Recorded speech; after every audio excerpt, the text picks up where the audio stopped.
Are we on?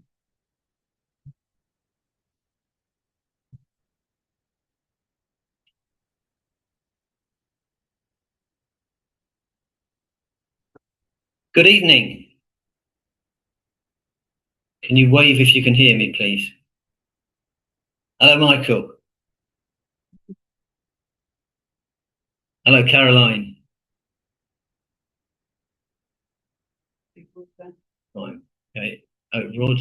Looks like Rod's coming in as well. Brilliant. Okay. Oh, good evening, Ian. Hello, Graham. How are you, sir? I'm fine, fine. Good. Excellent. Jolly good. Good.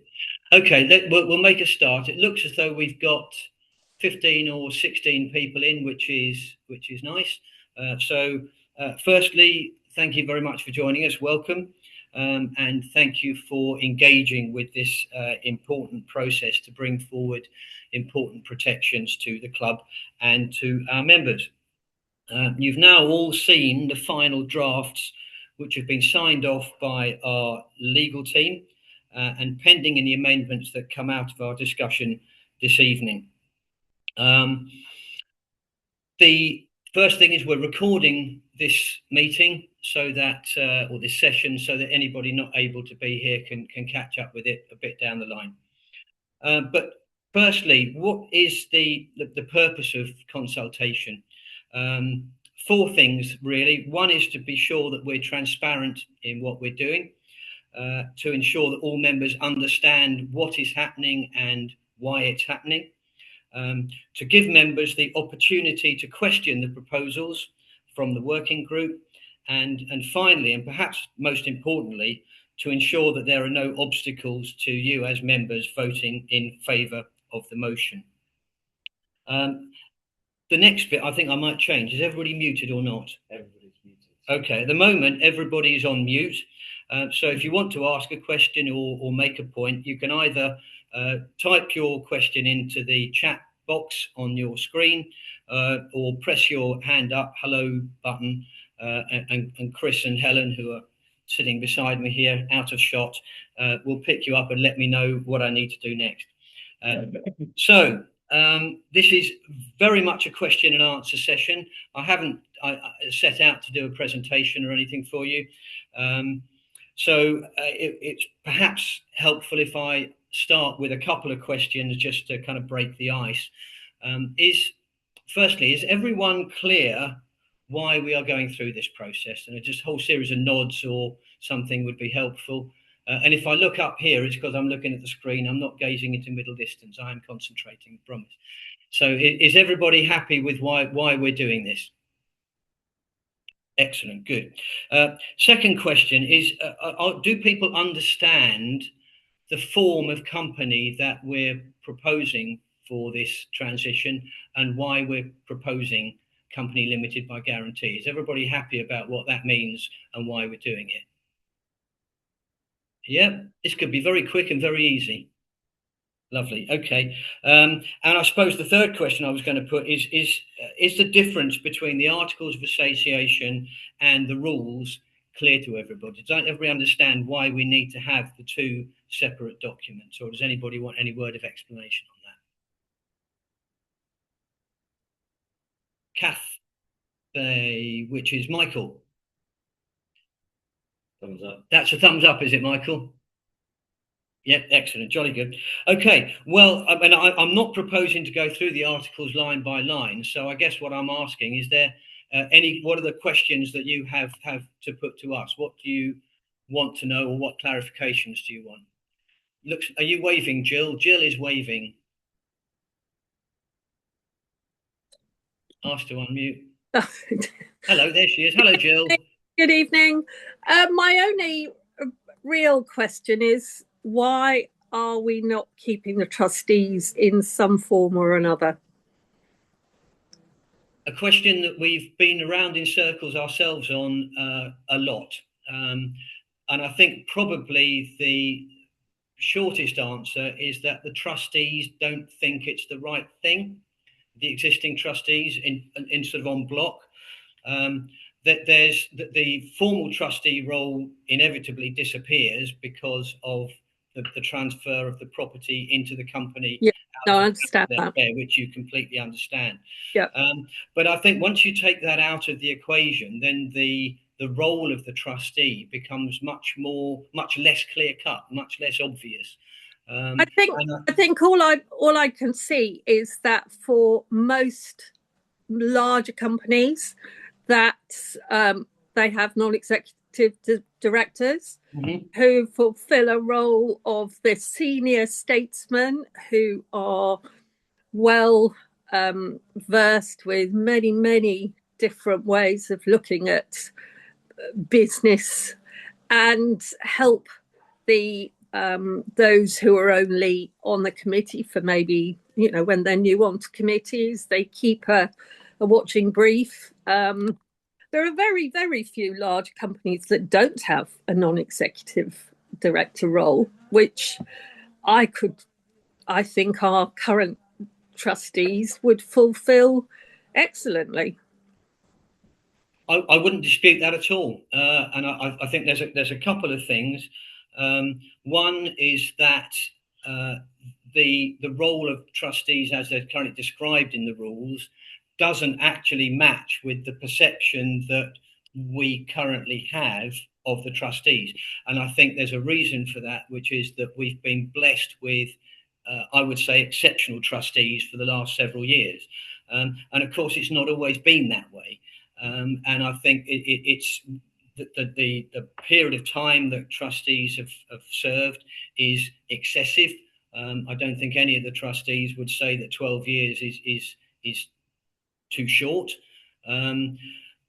There's also, by the time people get through to be vice commodores and commodores, they've served on clubs committees for 10, 12, sometimes longer years. So they're pretty well embedded in the way that the club works and understand it.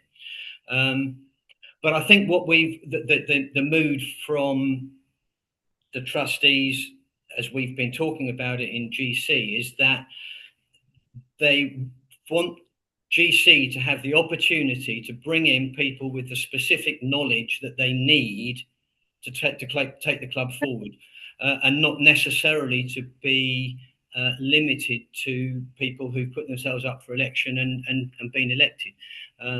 So I guess we struggle to work out what an equivalent trustee role might look like, and really struggle to come up with a way that holds water and it reflects what the trustees currently do, with the, if you like, the extra commitment they've got of holding trust in the property in their own name.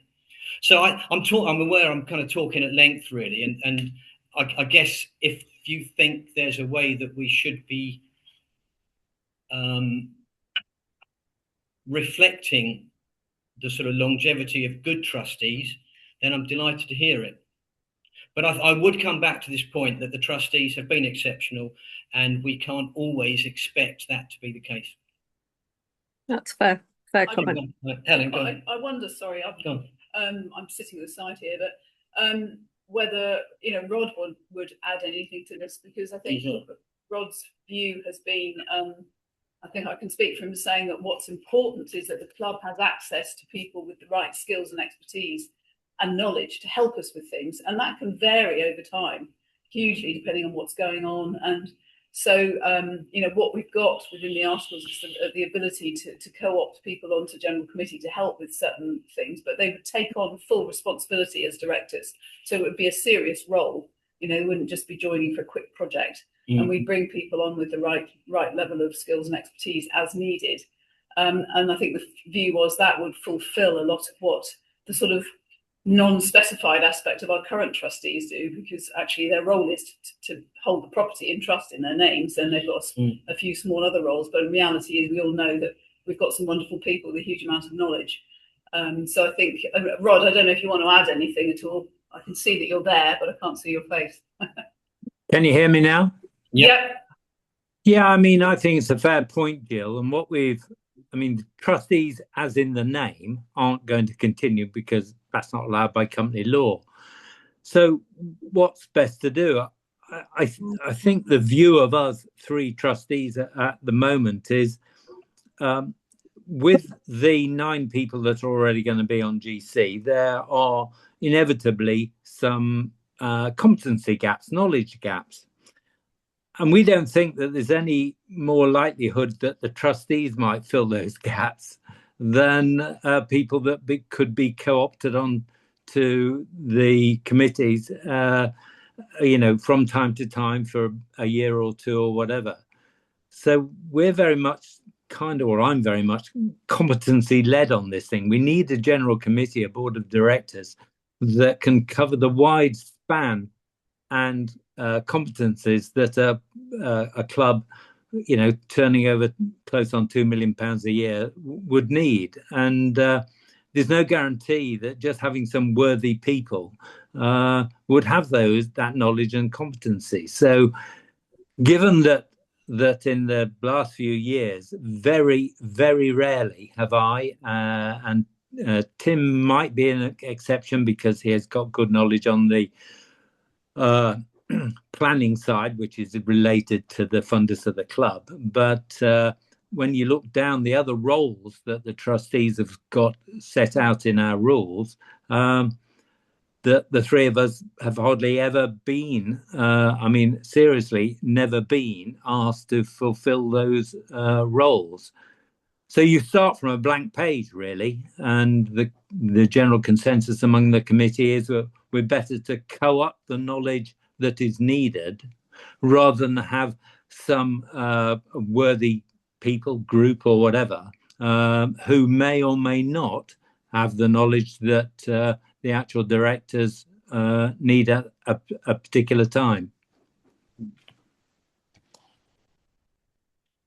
Back to Jill. Unmute Jill. So we're learning how to drive this. That makes excellent sense. And yeah, that answers my question, I suppose. Okay. Thank you very much. Any other questions that would like to come in? David Mosley. David, you're unmuted. Hang on, you're unmuted now, David. Hi, Graham. So hello, David. This is a specific rather than a general comment, just on the Articles of Association, which I assume have been lifted off the existing rules of the club. And reading it, Rule 2419, removal of directors, that is not really compliant with principles of good governance and should really be removed. What, in the article, so Article 24.9. 19. What? So this is permitting a 2/3 majority of general committee to remove a director.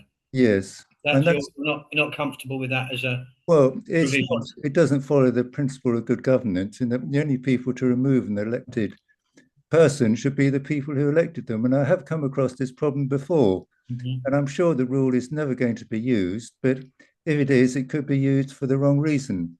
The committee shouldn't decide they don't like somebody and have a reason to get rid of them just because they're a bit of a nuisance. And only the members should be able to remove somebody from the committee. If they've elected to the committee, the members should be able to remove them. Thank you. Caroline, can I ask if you've got an observation on that? Yes. I think the reason that that provision is there is because we are a club with safeguarding responsibilities. And you imagine, for example, if we had a general committee member who was closely involved with Jeffrey Epstein, we might not want to wait until we did a full Companies Act procedure, which would take some weeks or indeed months to get rid of a director in the other way. We might need to say that person needs to go now. And that's what it's for. It's supposed to be a very serious matter. And I can't imagine that two-thirds of the general committee would do that. I mean, if you wanted, I suppose, if it was thought to be very important, we could say all but the director in question or something, and make it very much harder. But I think you need, with our kind of business, the ability to say, we've got a problem and we need to deal with it. Mm-hmm. Well, yeah, I have come across this problem before, and I can assure you that while it might be there with good intentions, the rule can be misused. And you can always recourse to the members. They can vote to remove a director, but just as a principle, elected people should not be removed other than by the people who elected them. That's a principle of good governance, which I think would apply to any organisation. And I have a feeling that this rule is just, it has existed in the past and it's probably just been pasted in. And in my opinion, it's an outdated rule. That's my okay. So just as a question, so sorry, go on, Helen. No, okay. This is very much stuff. Yeah, that has come in from model articles of association from the RIA and other articles of association. This one hasn't come from our existing rules. No, okay. So I don't think it's outdated from that perspective. I do understand the point you're making, and maybe we need to go back to our lawyers and talk about it. Would it be better governance for GC have the power to suspend a director rather than just to remove, pending decision by a general meeting? The way it should be done is a director should be, I mean, there's certain ways that directors can be removed, but a general meeting, a special meeting and vote of the members is the way to remove a director. If the club doesn't want him as director, then the club should vote on it, and you could suspend him and then have a special meeting to remove him. Yeah. Does that sound feasible, Caroline? Well, we'd have to put in a provision allowing a suspension, because a director is a director, you can't suspend them. So very often companies do have a provision whereby you remove a director in this way, but the fallback, as David says, is always for a general meeting to do it. So, we could just say it'll always go to a members meeting, in which case you've got a delay of, with special notice, 28 days at the quickest to remove a director. So, to me, it's what and this clause, just to remind everyone, has come from the RYA specimen.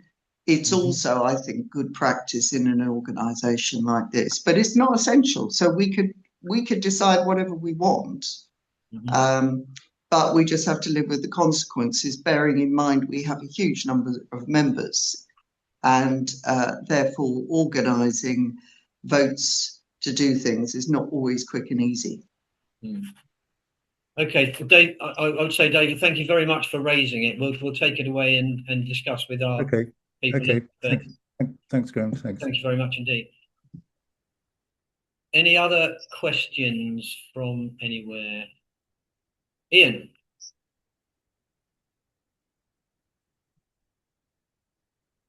Hang on, Ian. Hang on.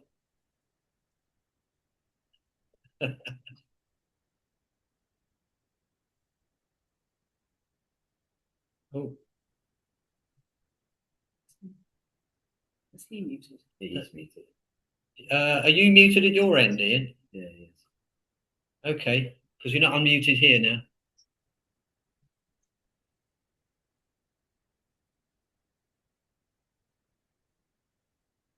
This is weird.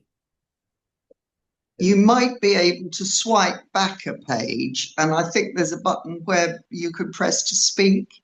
Try that.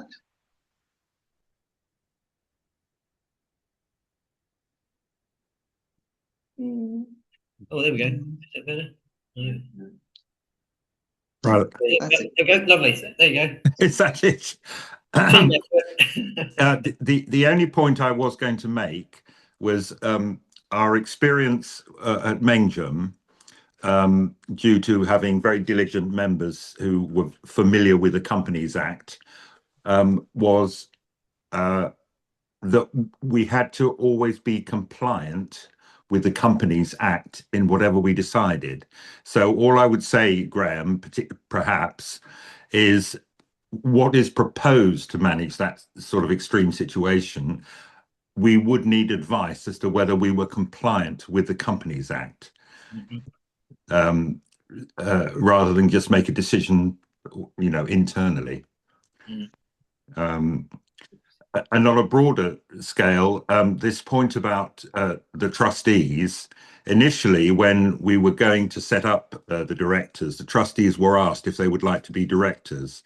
And again, taking advice, we said we didn't wish to proceed with that on the basis that only the elected decision makers of the club could be the people that managed the company, whereas our trustees would only go to general committee meetings sort of by their own invitation. So the elected members of the club are the only ones that can make decisions, and as such, it's quite appropriate that they are the directors. So I think that's that's the right decision. So I would just say, broadly speaking, take advice, make sure you're compliant with the Companies Act in anything you decide to do with your directors.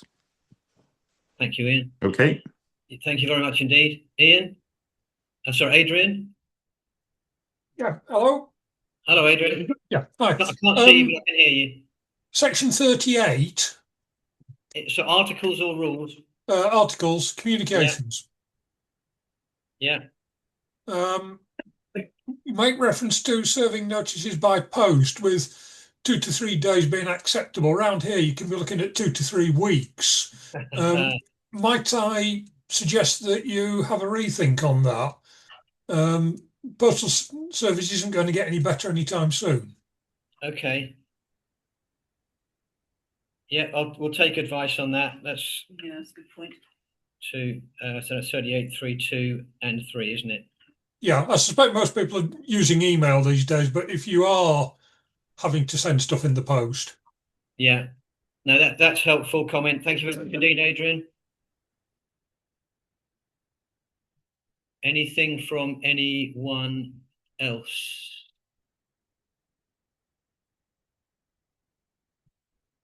No. No. Everybody happy? Johnny. No, Johnny. Good evening, Mr. Bucknell. Have you got me? Leave him muted. Yeah, in my household, even the cat knows how to do Zoom. So there we go. You know what I'm going to say? What are the advantages? We know what the advantages are. What are the disadvantages of this? I mean, do we have any feedback from other clubs that have gone down this route to say in terms of the whole? Yeah, the whole scheme. Incorporating as a company limited by guarantee. Yeah. Okay. The primary mover for us is twofold. One is the benefit of the protection of the club and the members in the event of, basically from on a liability basis. But secondly, and very, very important for us, is the increasing difficulty that we're finding in interacting with the banks and insurance companies and other people. For an organisation of our shape doesn't fit with banking, their forms, their digital, what's the word I'm trying to think of, algorithm, and it's becoming increasingly difficult for us to work effectively with them, and we don't expect that to change, mainly on the back of the significant rise in online fraud and the increasing measures that banks are having to take to justify every pound coming in and every pound going out. That's, in a nutshell, that's what it is. Disadvantage to us, really not very much, because we're already reporting over and above what our legal requirement is in terms of our accounting, in terms of our safety management and all that kind of stuff. We're way ahead of the curve, so that there are no serious disadvantages that I would flag. Caroline, is there anything that you would add? Sorry, 2 ticks. There we go. No, and I would just confirm that with the money laundering problems and everything else that the banks and the insurers are involved in, we would find it harder and harder to just carry on our ordinary activity. So I don't think the status quo is an option going forward. We might muddle on for a bit, but sooner or later we'll get debanked, and that's not going to work for anyone. And I think, I mean, we've looked at other clubs who've already done this. As long as it's done properly and everyone understands the structure, we've tried to mimic as much as possible what we're doing at the moment. We're not changing anything for the sake of it. And therefore, I think everyone will be quite content that it just goes on happily, but we can do so with much more security, not just with regard to business security, that we can get the trading we need, but also that if for some reason there was a horrible claim coming out of the woodwork, we would have that much better managed. Yeah, okay. I must say, I congratulate you for putting on this Zoom, but I am quite surprised at the turnout. I was expecting 300 to 400 people. I think it's a bit of a shame for all the effort and work you're putting into this and your consultation. But, but thank you for putting it on anyway, even though there's only 16 people. Johnny, thank you very much. I appreciate that very much. Thank you. I think I would add to that we have had quite a number of emails into our inbox, which have been very supportive, actually, which has been great to see. And some, detailed-ish questions, similar to some of the things we've heard today. But it's been very nice to see that a lot of people have said, I'm asking this question just because you could probably tweak these words, but actually I think this is absolutely the right thing. So we've had quite a lot of support. And so, it would be nice to think that the reason we haven't got a lot of people here is because a lot of people understand what we're doing and support it. We can hope that's the case. Okay. Any other questions from anybody? Lovely. Okay. Well, thank you very much indeed. I'll just run through what comes next. We're going to take away the notes that we've got from your comments here, and where appropriate, we'll have further conversations with the legal advisors. And if you do have additional thoughts after we finish here, then please do continue to send them to the Incorporation inbox. The final articles and rules will be sent out to you with convening notice for the special general meeting, which is scheduled to take place immediately ahead of the spring general meeting on the 26th of April. And the special general meeting will have a single agenda item, which is to pass the motion to proceed to becoming a limited company, incorporating as Hayling Island Sailing Club Limited. So we'll keep you posted. There'll be further emails and things coming out. All the documents are in the folder on the website, so you can see those at any time. And the frequently asked questions is being updated as fresh stuff comes in. So please do keep a note there. But thank you very much indeed for your time, and I will see you all in the bar if you're in the building. Thank you very much.